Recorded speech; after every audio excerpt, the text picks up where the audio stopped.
पूरे राज्य के साथ साथ आसनसोल में भी पश्चिम बंगाल पुलिस विभाग में भर्ती की परीक्षा का आयोजन किया गया। सुबह से ही परीक्षा केंद्र पर परीक्षार्थी पहुंच चुके थे और सभी जांच प्रक्रियाओं से गुजरकर परीक्षार्थी परीक्षा केंद्र के अंदर गए। इस मौके पर जब हमने कुछ परीक्षार्थियों से बात की तो उन्होंने कहा कि तकरीबन 1.5 साल बाद परीक्षा का आयोजन किया जा रहा है। उनको पूरी उम्मीद है कि उनका चयन हो जाएगा। মানে বাঁকুড়া কি পরীক্ষা দিতে WBP কনস্টেবল। কতদিন পরে এটা হল?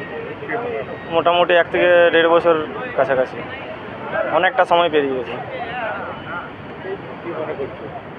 মনে করছি আশা আছে যে হওয়ার, রাজ্যের যা অবস্থা পুরোটাই বোঝাই যাচ্ছে, কিন্তু তাও তার মধ্যেও আশা রয়েছে যে হওয়ার চান্সেস আছে। সুমন কবিরাজ। শোকাবাই কিসের জন্য অফার?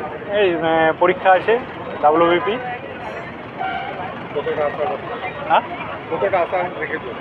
আশা তো আছে, এবার দেখা যাক কি হয়। কি নাম হলো?